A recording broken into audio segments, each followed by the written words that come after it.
100 दिन का report card. नमस्कार, मैं आपके साथ के राणा, इंडिया वॉइस देख रहे हैं आप। मुख्यमंत्री पद की शपथ लेने के बाद से ही योगी आदित्यनाथ ने कैबिनेट मीटिंग के माध्यम से सरकार के 100 दिन के कामकाज का एजेंडा तय किया था। कल योगी सरकार 2 के 100 दिन पूरे हो रहे हैं। ऐसे में इसमें से आज तक जो काम पूरे हुए हैं उनके बारे में आज प्रेस कॉन्फ्रेंस के जरिए से बताया जाएगा। साथ ही कानून व्यवस्था के मोर्चे से लेकर सुशासन और निवेश के क्षेत्र में क्या कुछ बड़े काम हुए हैं, उन उपलब्धियों को भी सीएम योगी बताएंगे। राज्य सरकार के दावे और जो 100 दिन के एजेंडे के अनुसार जो कुछ बड़े काम हुए हैं उसमें सरकार ने गन्ना किसानों का 1,74,000 करोड़ रुपए का गन्ना मूल्य भुगतान किया है। सबसे खास बात तो यह रही कि निवेश के क्षेत्र में बड़ा कार्यक्रम आयोजित किया गया। तीसरी ग्राउंड ब्रेकिंग सेरेमनी में 80,000 करोड़ से ज्यादा का निवेश किया गया। इसके साथ ही युवाओं को रोजगार देने के लिए प्रदेश भर में लोन मेले का आयोजन किया गया।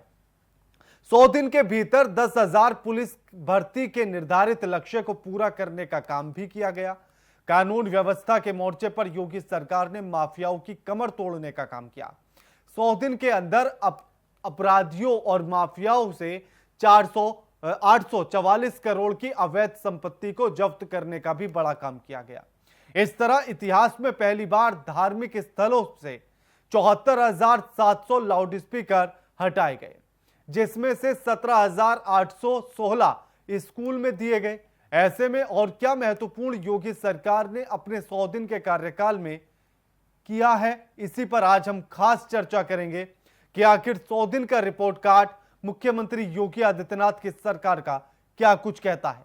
सरकार पास है, फेल है, या फर्स्ट क्लास से पास हुई है, या सेकंड डिवीजन से, अब यह तय करना होगा। और जीएफएक्स के जरिए आपको बताते हैं कि क्या कुछ किया है। पूरे होने जा रहे हैं योगी सरकार 2 के 100 दिन। जनता के सामने 100 दिन के रिपोर्ट कार्ड को पेश करेंगे सीएम योगी।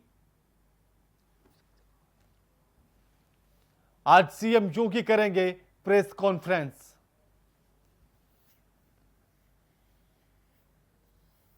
लोक भवन में 12:30 बजे करेंगे press conference.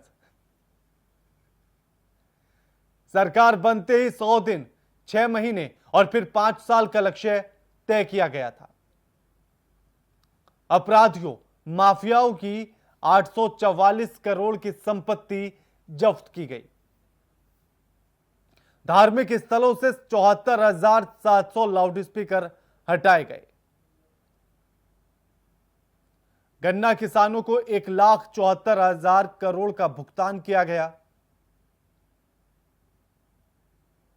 Ground breaking ceremony 3 से 80,000 करोड़ से ज्यादा का निवेश किया गया।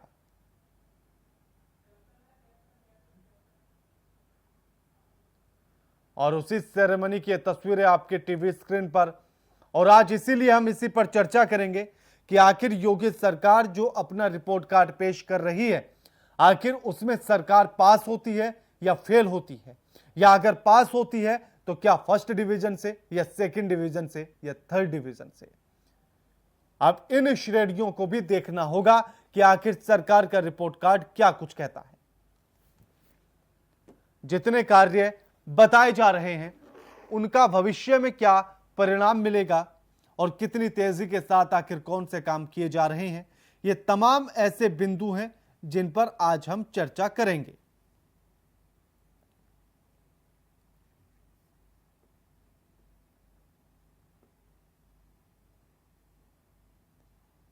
और आज 12:30 बजे यानी कि लगभग 2 घंटे बाद मुख्यमंत्री योगी आदित्यनाथ लोक भवन में प्रेस कॉन्फ्रेंस करेंगे और जिसमें बताएंगे कि आखिर सरकार ने अपने इन 100 दिनों में क्या कुछ किया है। आपको बता दें कि जब सरकार बनी तो उसमें सरकार के बनते ही इस बात का ऐलान किया गया और कैबिनेट बैठक में मंत्रियों को और अधिकारियों को यह टारगेट दिया गया कि 100 दिन के भीतर क्या क्या काम करने हैं। और इसके साथ ही उसके बाद 6 महीने का टारगेट दिया गया और उसके बाद 5 साल का टारगेट दिया गया।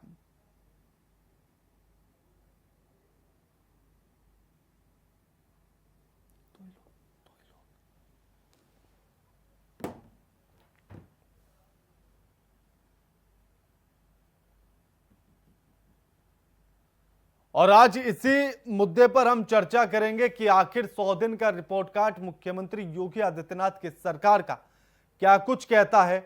आज इसी पर चर्चा करेंगे और हमारे साथ जो मेहमान जुड़ गए हैं उनका परिचय आपसे करा देते हैं। हमारे साथ नवीन दुबे सपा के प्रवक्ता हैं और captain I Singh Bhadauria BJP के प्रवक्ता हैं। आप दोनों का स्वागत है इंडिया वॉइस पर। नवीन जी, सरकार अपना रिपोर्ट कार्ड पेश करने जा रही है 100 दिन का, पास या फेल? जी, सरकार टोटली पूरी तरीके से फेल हुई है। अपने घोषणा पत्र को लेकर, अपने वादों को लेकर सरकार एक जगह पास हुई है जिसकी हम तारीफ करेंगे, वो हुई है केवल झूठ बोलने में, जुमले देने में सरकार सफल हुई है। अब मैं आपको बता देता हूं कि गेहूं की खरीद का लक्ष्य से मात्र 8% आज की तारीख में सरकार गेहूं क्रय कर पाई है। उत्तर प्रदेश की सरकार की सबसे बड़ी नाकामी है। अच्छी फसल होने के बावजूद आप गेहूं क्रय में फेल हो गए हैं। रहा सवाल गन्ना किसानों के गन्ना मूल्य का, तो आज तक कुछ तय नहीं कर पाई है सरकार। तीसरी चीज, आप कहते हैं कि हमने रोजगार देना है, बिजली के बिल करने हैं, बिजली का बिल कम करना है, 3 रुपए यूनिट का रेट देने का वादा किया था, कहां है? भूल चुके हैं। और मैं कहना चाहता हूं कि राणा साहब 1825 दिन इन्होंने पिछले 5 साल गुजारी है सरकार, और ये 100 दिन और जोड़ दीजिए, 1925 दिन पूरे होने के बाद उत्तर प्रदेश का ये दुर्भाग्य है कि एक ऐसी नाकारा और झूठ बोलने वाली सरकार उत्तर प्रदेश को मिली है जिसका बुनियादी स्तर पर कहीं कोई काम नहीं हुआ है। ये वास्तविकता है।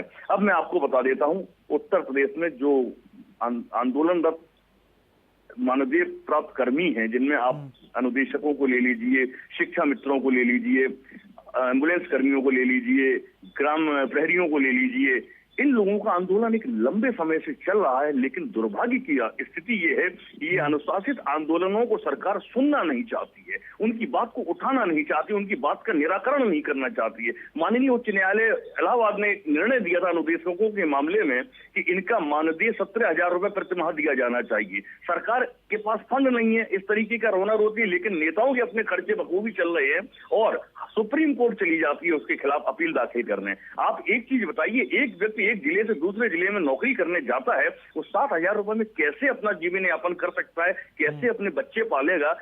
कहीं कोई वास्तविकता नहीं। दुर्भाग्य ये है कि उत्तर प्रदेश की सरकार में अभी मंत्रियों को जो लगा दिया गया है जनता के बीच जाने का, वो केवल झूठ परोसने का ये काम करेंगे। इनके पास झूठ के अलावा कोई दूसरी चीज नहीं है। परीक्षा के पेपर लीक हो जाते हैं, इनके पास कुछ होता नहीं है, निवेश शून्य हो जाता है। और मैं तो एक सवाल पूछना चाहता हूँ, हमारे मित्र आईपी सिंह साहब बैठे हुए हैं, कैप्टन आई सिंह साहब, सुधार करूंगा, वो एक चीज मुझे ये बता दें कि उत्तर प्रदेश में पिछले 5 साल प्लस 100 दिन, 1925 दिन में कौन सा ऐसा बेंचमार्क इन्वेस्टमेंट आया है जिसको लेके आप तमाम, कभी बंबई में कर रहे हैं, निवेश के लिए इनवाइट कर रहे हैं, तमाम समिट आपने आयोजित किए हैं, कहीं आप सफल नहीं हुए हैं।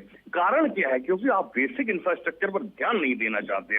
दूसरी चीज मैं पूछना चाहता हूँ राणा साहब कि 20 लाख करोड़ का इन्होंने कोरोना काल में पैकेज दिया था। वो 20 लाख करोड़ का पैकेज इस देश के अंदर औद्योगिक विकास के लिए लगना था, बेरोजगारों को रोजगार के लिए लगना था, वो पैसा कहां गया है? उत्तर प्रदेश की सरकार ने जिस दिन घोषणा हुई थी, अगले दिन 22,000 करोड़ रुपया बांटा था।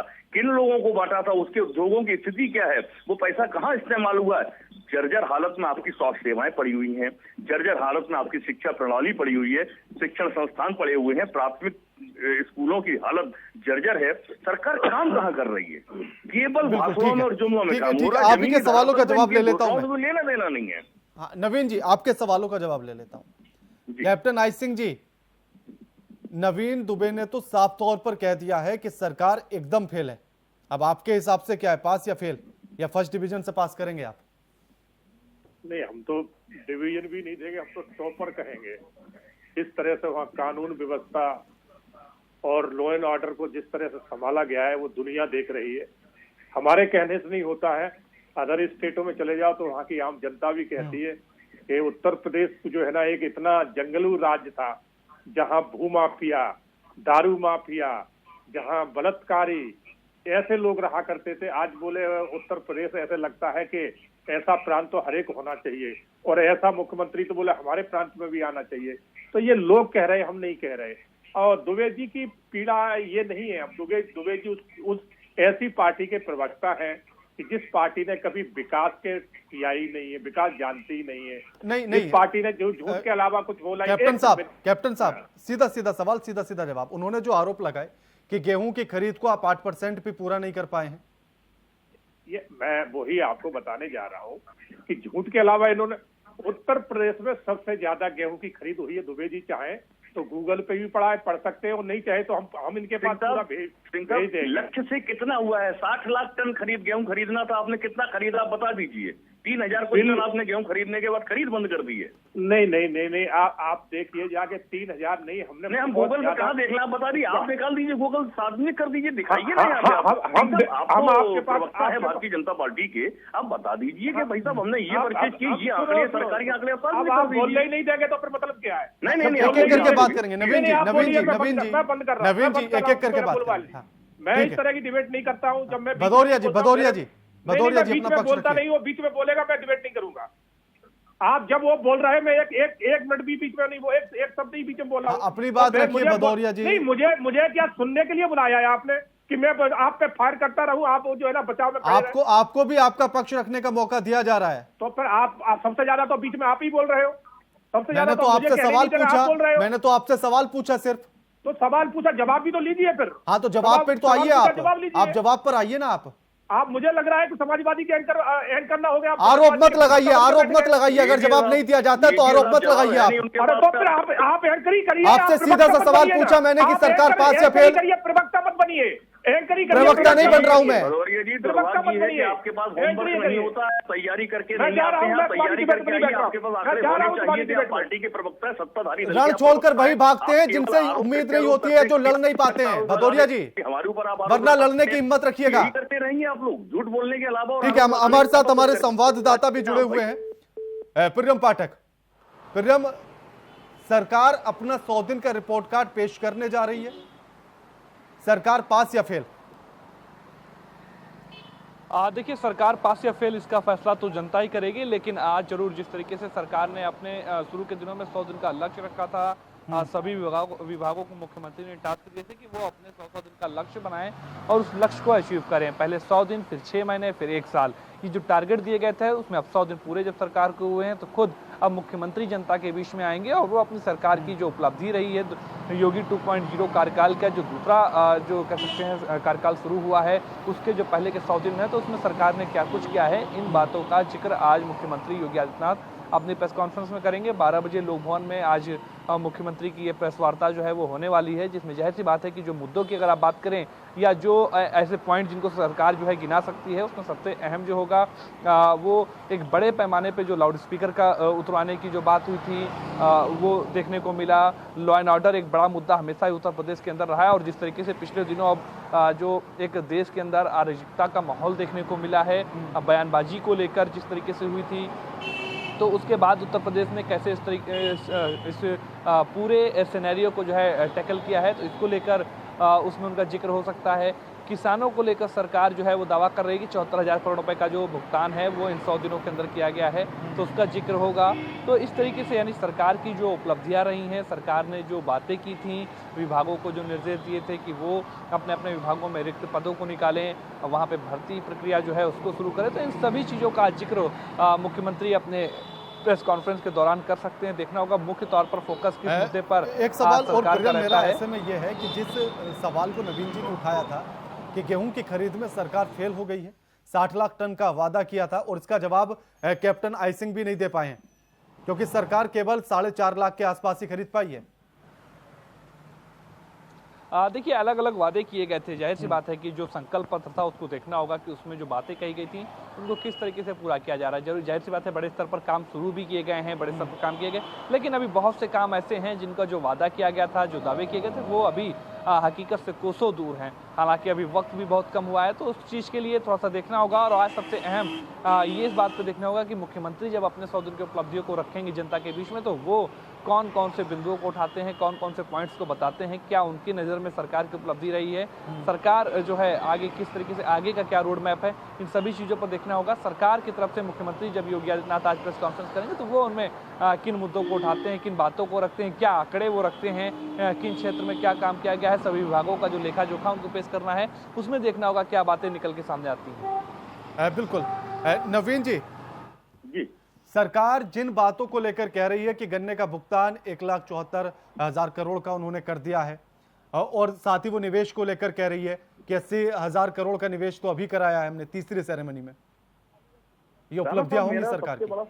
मेरा सबसे बड़ा सवाल ये है कि एक सरकार जब कंटिन्यू करती है 5 वर्ष में ये बता नहीं पा रहे हैं आज की तारीख में भारतीय जनता पार्टी के लोग, भारतीय जनता पार्टी के माननीय मुख्यमंत्री योगी आदित्यनाथ जी, इन 5 वर्षों में 2017 से 2022 तक ये कौन सा निवेश लेके आए थे उत्तर प्रदेश में, कौन सा चमत्कार इन्होंने किया था कानून व्यवस्था की। ये बात करते हैं तो थाने के अंदर पीड़ितों का, शिकायतकर्ता का बलात्कार थाने के लोग कर देते हैं। पुलिस अगर कहीं दबिश में जाती है तो बेटी की हत्या कर देती है। अयोध्या जैसी जगह पर जहां पवित्र श्री राम की नगरी है वहां 6 साल की एक बेटी के साथ बलात्कार हो जाता है। इलाहाबाद के अंदर काजल पांडे का गैंगरेप होता है, उसकी हत्या होती है, कुएं में लाश मिलती है। उस परिवार को आज तक न्याय नहीं दिलवा पाती है सरकार, और कहते हैं कि हमारे कानून व्यवस्था बहुत बढ़िया चल रही है। कौन सी कानून व्यवस्था की बात करते हैं ये लोग?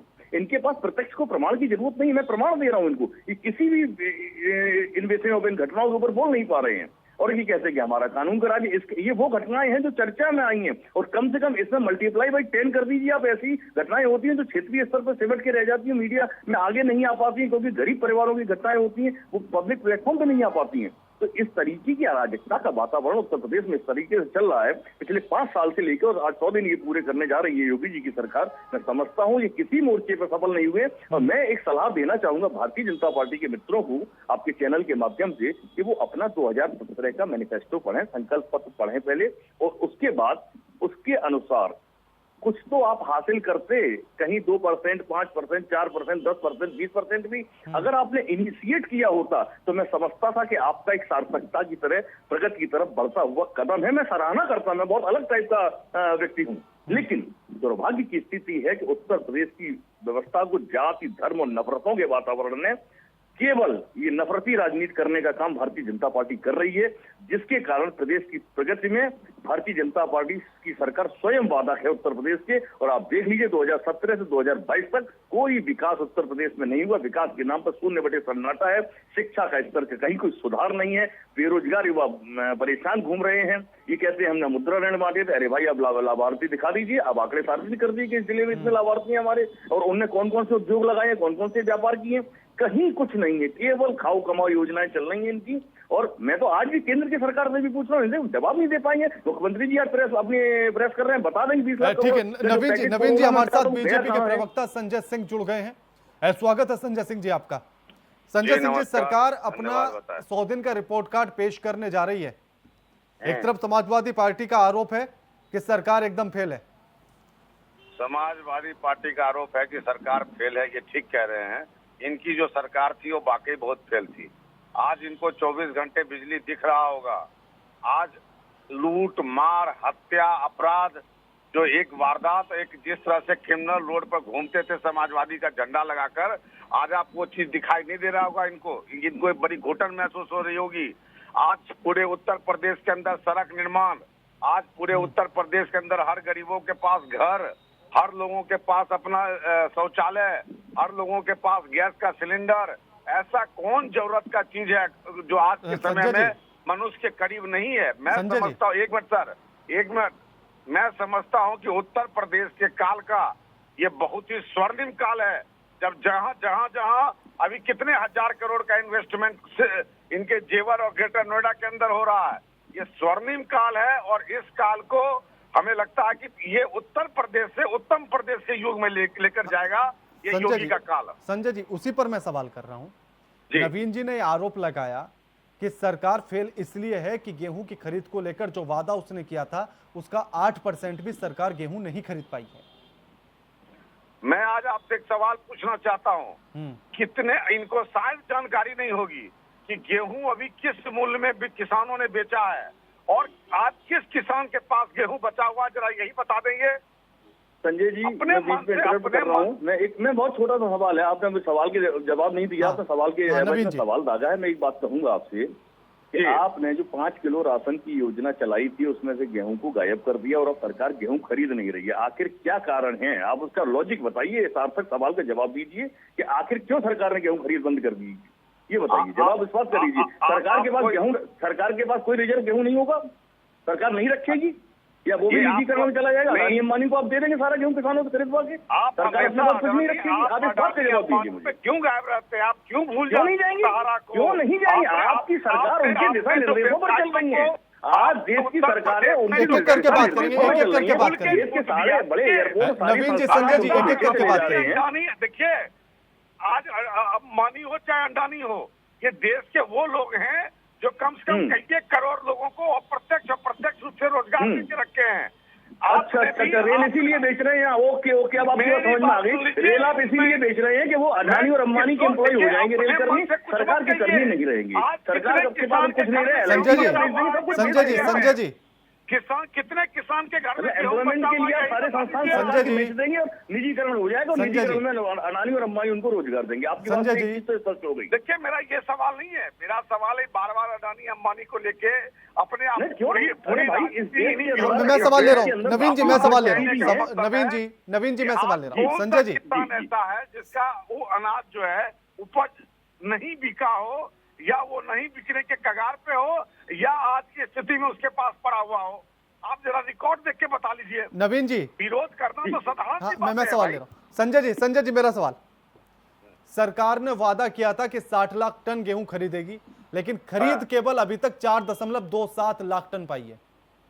आपको इसकी जानकारी होगी कि जो अभी यूक्रेन और रशिया का लड़ाई चल रहा था, इसके बाद गेहूं के पूरे इंपोर्ट एक्सपोर्ट के ऊपर सरकार का बैन लग गया है। सरकार का बैन लग गया और सरकार जो वादा की थी उसको पूरा करेगी। इसमें कहीं किसी को कोई दोमत नहीं होना चाहिए। अभी 100 दिन हुआ, आप देखते रहिए ना। अगर सरकार अपने वादा से मुकरेगी तो फिर बताइएगा आप। हाँ, एक और सवाल मेरा इसी पर, एक बारिश होती है, सिर्फ एक बारिश होती है और शहर दर शहर पानी पानी हो जाता है सड़कों पर।